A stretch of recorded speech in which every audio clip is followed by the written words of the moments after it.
The end of an era. After 6 decades of the Castros, Cuba gets a new leader. Will it bring change? And what about relations with the US? This is Inside Story.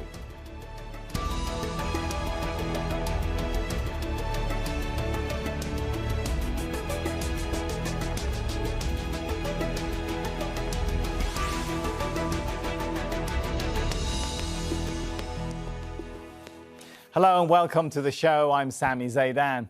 For the first time in 60 years, Cuba will not have a Castro at the helm. 89-year-old Raul Castro is relinquishing his position as head of the Communist Party. Under the banner of continuity and unity, he says he wants to pass the baton to a younger generation. Raul and his late brother Fidel began their leadership of Cuba after the Communist Revolution in 1959. As he now heads into retirement, Raul leaves the country racked by the economic effects of coronavirus and US sanctions and flickers of dissent. We'll bring in our panel shortly, but first, this report from our Latin America editor, Lucia Newman. Not even the pandemic could prevent Cuba's 8th Communist Party Congress from proceeding exactly as planned. But Raul Castro's confirmation that he was stepping down was nonetheless historic. My task as the first secretary of the Central Committee of the Communist Party of Cuba concludes with the satisfaction of having done my duty and confidence in the future of the fatherland. Nevertheless, speculation that the last of the Castro brothers to rule Cuba might retire from politics entirely was quickly laid to rest.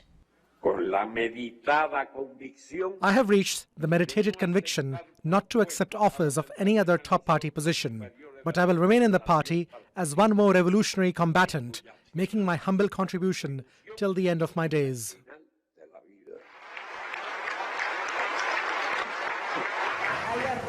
Castro used most of his opening speech to repeat accusations that the United States is tightening an economic noose around Cuba, to sabotage its companies and monetary reforms, impose chaos, and to provoke a social uprising. This was a thinly veiled reference to an increase in demonstrations and expressions of political dissent in Cuba. It coincides with an acute economic crisis and scarcity of primary goods. While I live, I will be ready to continue fighting for the country and socialism with more strength than ever. Let's shout together, long live a free Cuba! Viva Fidel! Viva Fidel! Viva! Raul Castro ended, perhaps for the last time, with the slogan coined by his brother Fidel. Patria o muerte! Fatherland or death, as Cuba's Communist Party prepares to face an uncertain future without a Castro at the helm. Lucia Newman, Al Jazeera. Well, Ed Augustin is in Havana with more on how Cubans are reacting to Raul Castro stepping down. What does Raul Castro's retirement mean for ordinary Cubans? Older sectors of the population are broadly supportive of the government, particularly those that lived through the huge improvements in healthcare, education, public safety that were ushered in by the Cuban Revolution in the 1960s. But for 30 years, this island has been living through a slow, drawn-out economic and social crisis. And there's a younger generation that's demanding more.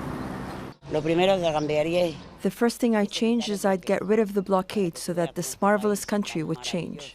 When the revolution triumphed, it did a lot for society, schools, hospitals, and there were other things that went backwards: housing, trade. For me, the Castro's legacy is that there is free education and healthcare, and we should be grateful for that.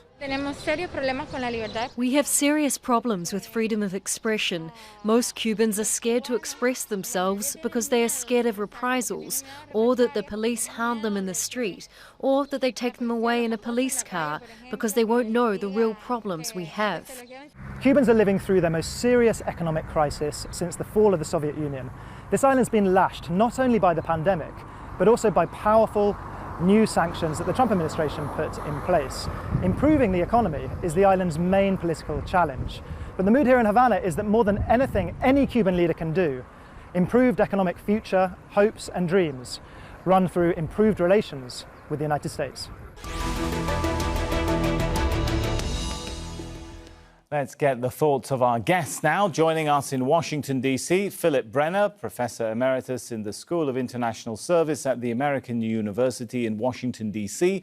Philip is also the co-author of Cuba Libre, a 500-year quest for independence. In Havana, Cuba, we're joined by Ambassador Carlos Alzugaray. He's the former Cuban ambassador to the European Union. And in Miami, John Suarez, Executive Director of the Center for a Free Cuba. Welcome to you all. If I could start with Ambassador Carlos.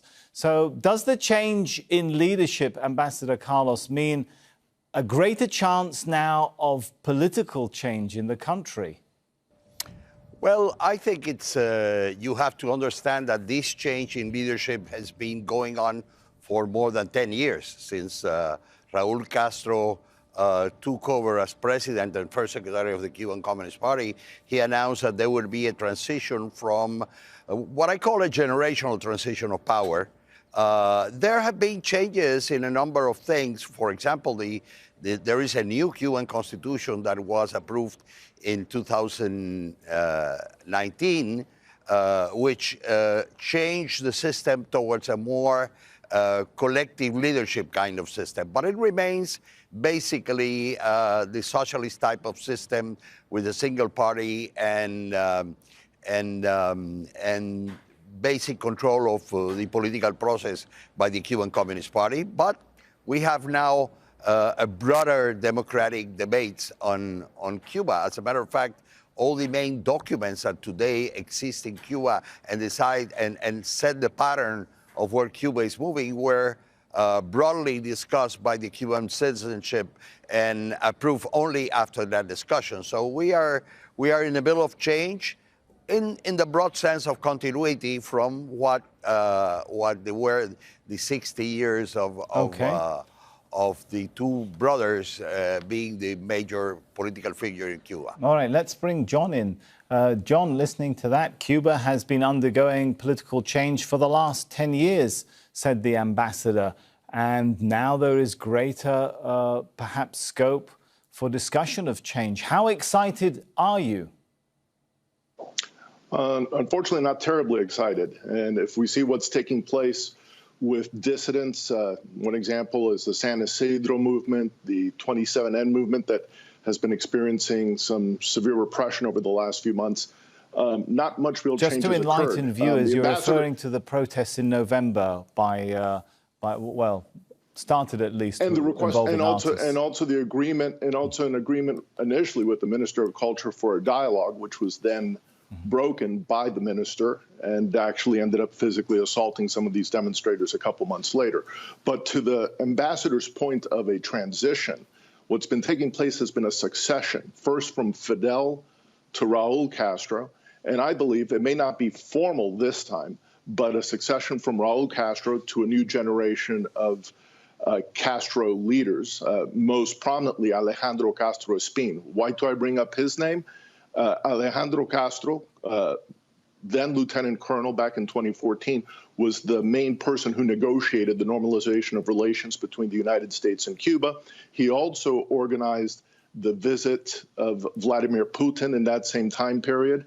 And today, Colonel Castro, and he's part of the Ministry of the Interior, continues to be an important force. Dissidents are describing him as the one who's pulling the strings in Cuba. Now, Raul Castro, even though he's stepping down, will still have, I believe, a veto over what takes place in the country for some time. Whoever replaces him as the head of the Communist Party, if the last name isn't Castro, will have to respond to both Raul and Alejandro Castro in what is actually done. All right, let me bring in Ambassador for a quick comeback on some of that, particularly on the point, Ambassador, this seems to be the widespread assumption amongst some at least that Raul Castro will continue to pull the strings behind, or at least some strings behind the scene. I think he will turn into the elder person to be consulted on very specific and concrete issues, but the main lines of what the government is going to do are already in paper. The guidelines for the transformation of the Cuban economic system, the constitution, the conceptualization. Now, let me correct an idea that was thrown in by John. Alejandro Castro doesn't occupy any post in the structure of the government. As a matter of fact, Right now, I know him personally. I have talked to him. He is waiting for a new assignment since he was replaced as head of the National Security Council, the equivalent of the National Security Council of Cuba. So I think he is not informed. He should get better information. All right, I'll give John a quick, can I give you 10 seconds before I bring Philip in? Yes, very, very quickly. What I said was not formally in a position, but one who exercises power. The fact of the matter is, it wasn't Diaz-Canel or anyone in a high position who negotiated the normalization relations between the United States and Cuba. It was Lieutenant Colonel Alejandro Castro who led those negotiations secretly from 2013 forward with the United States. Okay. So that indicates to me a person in an important position. All right, so I think you've both made some, albeit informally, good points on that one. Let's shift things a little bit and talk perhaps to Philip about Miguel Diaz-Canel. He becomes first secretary of the Communist Party, but he's not an unknown in the world of politics. He is, in fact, the Cuban president. What do we know about his political inclinations, Philip, and where he might stand when it comes to political reform? Well, first, it's very important to recognize that what's going on today and this weekend is a party Congress.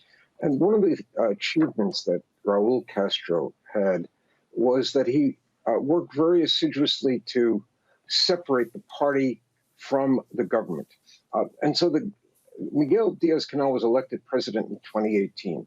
And so there will be obvious continuity in the government. The government, in effect, takes its direction from the party, but I think we can make too much of this change in party leadership. So what do we know about Miguel Diaz-Canel? He's an engineer. He was a regional party leader and then was brought to Havana in an effort to rejuvenate the party in Havana, in the central part of the party. And he was Minister of Higher Education and then became vice president, essentially waiting in the wings to become president. As president, he has been somewhat cautious, although there have been some major changes already this year. The long-awaited change in the dual currency has been now implemented. Under Miguel Diaz-Canel, there is this new constitution. It was Raul Castro who headed the Constitutional Commission, but Diaz-Canel was the president, and we have a new constitution that, as Ambassador Alzugaray said, shares power. Those are significant reforms. He is someone who is non-ideological.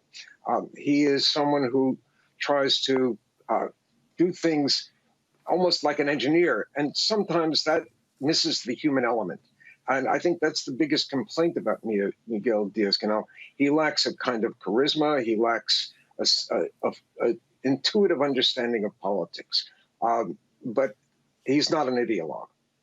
That's going to be interesting to see then how he's going to relate to a younger generation. Maybe we can take this question back to Ambassador Carlos. We saw protests in November.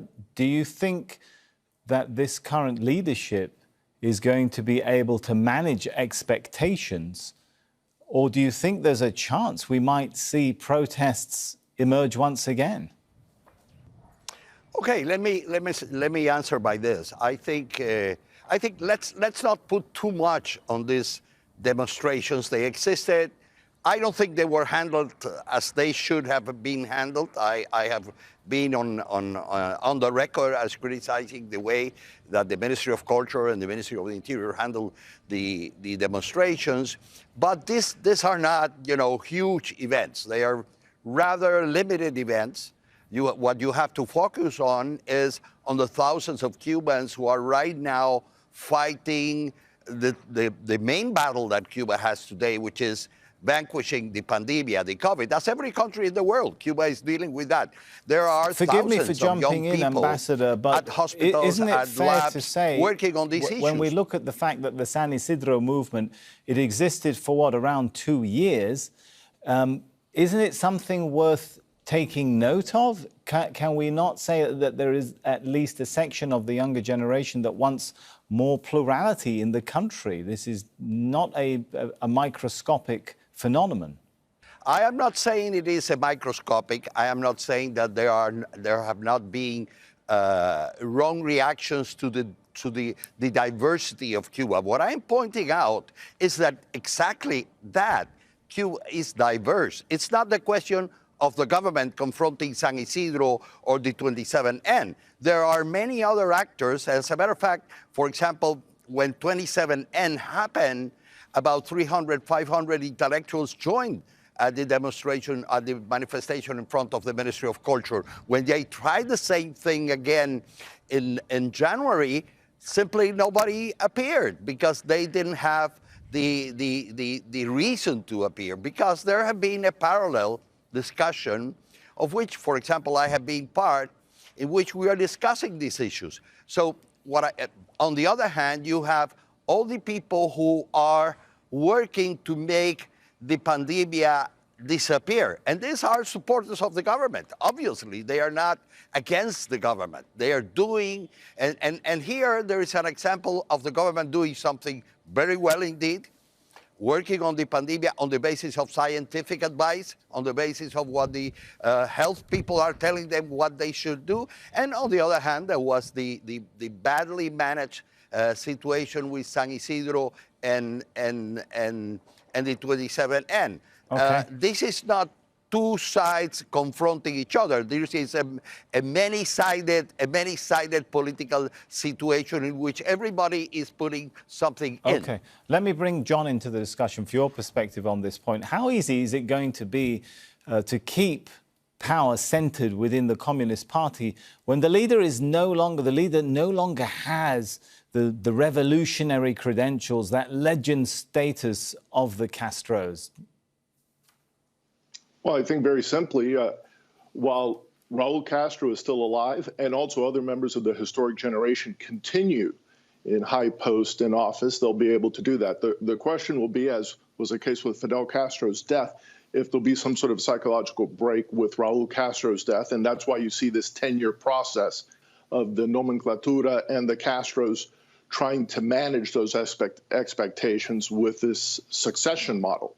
But I'd like to return very quickly to what the ambassador was saying about the pandemic, and specifically the fact that there are questions throughout the past 30, 40 years of how the Cuban government has responded to past epidemics, covering them up, locking up doctors like Dr. Desi Mendoza back in 97, 98, who warned about a dengue epidemic when people were dying. We also saw that there was a lack of reporting during a Zika epidemic in 2016, 2017. And we're receiving reports now that the situation in Cuba with regards to COVID-19 is much worse than what has been reported with official numbers. I think everyone is concerned about defeating COVID-19 globally and also within Cuba.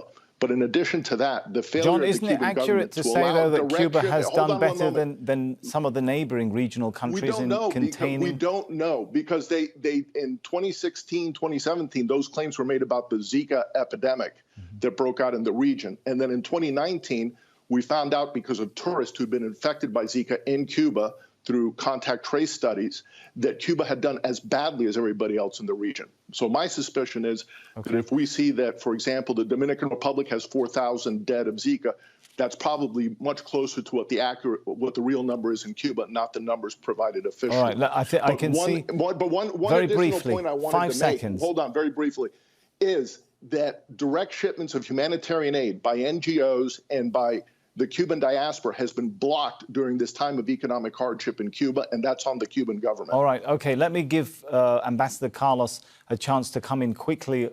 There you go, sir. Please, in 30 seconds, if you want to come back in on some of those points before we move to Philip. Well, I think John has put some isolated incidents as the rule. You know, I live in Cuba. Every morning at 9 o'clock, I watch television because the head of epidemiology at the Ministry of Public Health gives a broad information of what's happening. How many cases, where are the cases, where are the main incidents, what the government is doing. Every day, the working group of the Council of Ministers handling this meets, and it's shown on television. How do they discuss with the governors of the provinces? So there is broad information. The international community. All right. And here, John is confusing what is said in Miami, what the American government does. The American government has really increased the embargo, the sanctions during the pandemic. That should be condemned even by Cuban Americans in Miami. Okay, all right, you've made a good point, Ambassador. It's not the Cuban government we will come back to you. But aid. Well, thank you. We need to move on. Let me try and bring Philip into the discussion and ask the question, whatever happens... Well, first of all, Philip, I saw you were shaking your head. Do you want to get in on some of what was said there before we move on? Well, I agree with Ambassador Alzugaray that John is taking a few incidents. Every government understates the response to COVID, sometimes intentionally, sometimes unintentionally. There is no evidence that Cuba is deliberately hiding what's going on. And in fact, they have an extraordinary record in this case of protecting people. And they've developed a vaccine that looks like it may be helpful to the rest of the world. Okay, we must absolutely now move on. 10 seconds, John. John, I'll give you 10 seconds. Go.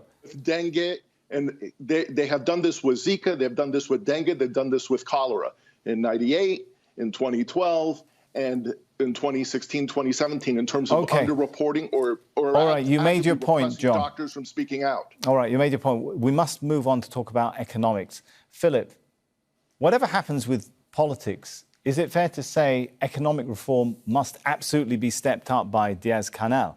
The economy contracted 11% in 2020. So Cuba's largest problem is that it doesn't export enough. It doesn't have a way of bringing in hard currency, which is what you need in order to be able to buy on the international market. Cuba imports 2/3 of its food. That's crazy. Now, for an agricultural country surrounded by fish and water, it should not be importing that much food. But at this point, it needs to find ways of getting hard currency, not only to change its agricultural system, but to import food. And so it's trying to do that. It's trying to open up more to foreign investment. Ending the dual currency will encourage that. It's now allowing Cuban Americans to invest directly in Cuba. We've got a minute left now. Sorry, Philip. Let me try and give the final minute then to the ambassador and ask this question. Does Cuba have an alternative to widening the scope for private business and capitalism if it needs, as Philip said, more foreign investment? It has. It has. It has a model that was approved over the last 10 years. The main problem has been implementation of the model, because there has been a lot of resistance. Can it stay faithful to communism if it's widening up to capitalism? It's going towards what most of the world has, which is a mixed economy. Here, that I think is the main problem with certain parts of the Cuban establishment. They think of socialism as only a state-owned economy, whereas what other experiments in China, Vietnam demonstrate that you have to go to a mixed economy. There is a lot of apprehension and knowledge of the risk of what it would be to open up the private sector, allow private investment by Cuban Americans, which was something that was decided recently. But there is this resistance from the bureaucracy and this resistance from the party ideologues on going forward as it has been approved. Raul Castro said it himself yesterday. I'm afraid he has been insisting on that. And this is the problem we have. All right, I'm afraid we are out of time. So this has been a really interesting discussion. I wish we had more time, but we do need to thank all of our guests at this point and look forward perhaps to continuing this in another show. Let's thank Philip Brenner, Carlos Alzugaray, and John Suarez. And thank you for watching. You can see the show again anytime by visiting our website, aljazeera.com. For further discussion, head over to our Facebook page. That's facebook.com/AJ Inside Story. You can also join the conversation on Twitter.